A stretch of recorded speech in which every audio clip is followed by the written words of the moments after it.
unspoken. Don't ever forget you're golden. I will find the light in your soul. I'll be your inspiration.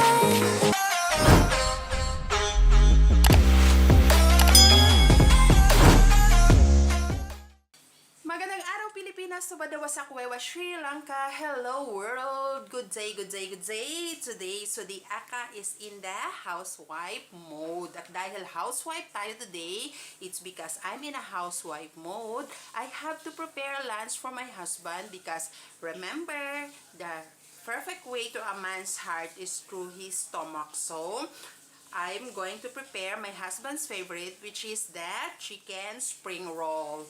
Okay, so I'll be making a spring roll today. For me, I will be making my all-time favorite, my own version of the chicken buffalo wings. So I will be sharing that recipe with you guys, and of course, until I will be eating, you will be joining me to do my mukbang. Okay, so for my chicken buffalo wings, actually, I bought the whole wings. It's not like only the winglets. I bought the whole wings and I just cut it and I cleaned it. So this is what I will need.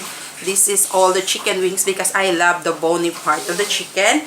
And then this one is the chicken breast that I cut into pieces because I'm gonna mince this. I don't want to buy the mince outside. So I buy the fresh chicken. I'll cut it into pieces and I will mince it for me. And then with this one is for the chicken is for the hubby spring roll. Of course, I will be eating that spring roll as well. And I have here, I'll just have to mix it with a little vegetable. It's very difficult to feed my husband with the vegetable, so I always make sure that I will mix some vegetable in his favorite food. So I will be putting some chopped green beans here and shredded carrots. And then, of course, we will also need some, I don't have a container, so I will lift this up for you. This is a garlic, and this is the onion. So the onion will be for the spring roll. The garlic, I will be using it for chicken. I love garlic so much, and garlic is very good to the health, especially if you're a high blood pressure person.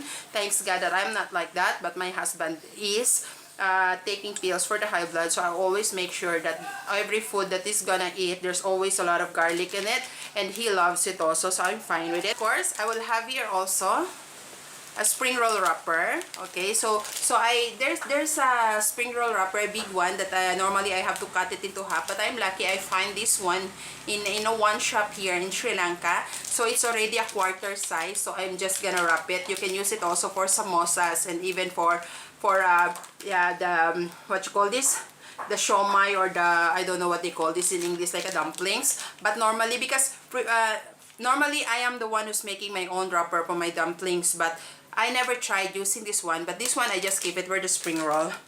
And then what else I need? Of course, we will need some salt, black pepper, soya sauce. I'm just saying all the ingredients for all the recipes that I will be cooking, but of course it's soya sauce. I will use this to marinate the chicken, the black pepper, and the salt for seasoning. And then I will be using one of the recipe that not everybody use, but I do use for my chicken buffalo because I want it spicy. So the spiciness will come from the black pepper powder, and then the sweetness will come from a brown sugar. So this is a brown sugar here. And then the stickiness will come from a tomato sauce. So I am using this tomato sauce. And then because I'm gonna fry the chicken, so my own way of frying the chicken is different, and I will be showing that to you guys. So let's get it on. I will start cooking. Excuse me for all the background noise that you can hear. Don't mind them. I will just start cooking now. I'm living in the mountains, so everybody is used that they are shouting, you know, those times. No neighbors. Neighbors are far away, so they used to scream and shout. So anyway, so multitasking mode. If you're going to cook more than one meal, you have to learn how to do the multitasking. So first thing that I will do, I will cook first the ingredients for my hubby's what you call this, the spring rolls.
chicken wings, what I will do, I will put some salt.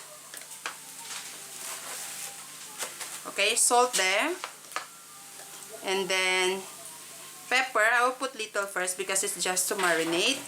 And then little of the soy sauce. And using my hand just to incorporate the seasoning.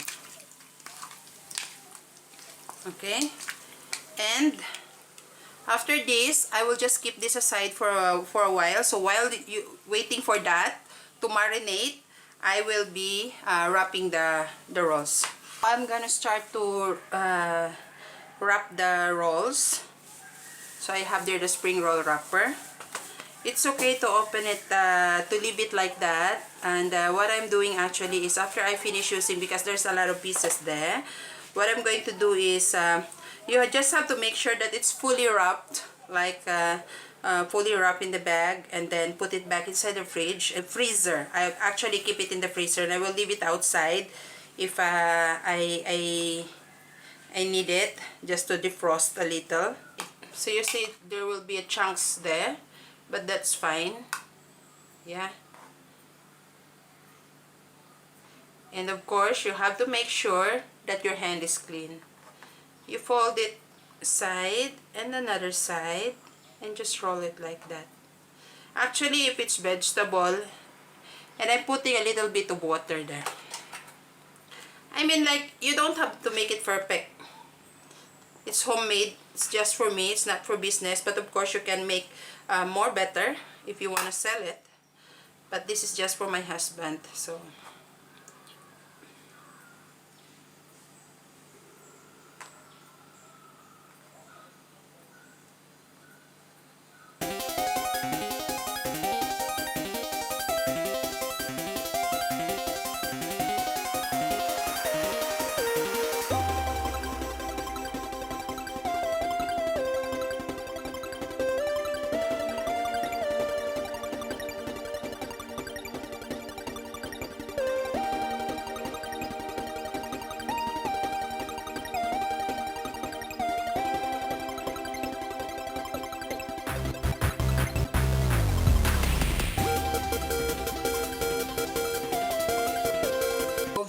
here is the chicken that I marinated. So what I will do now, I will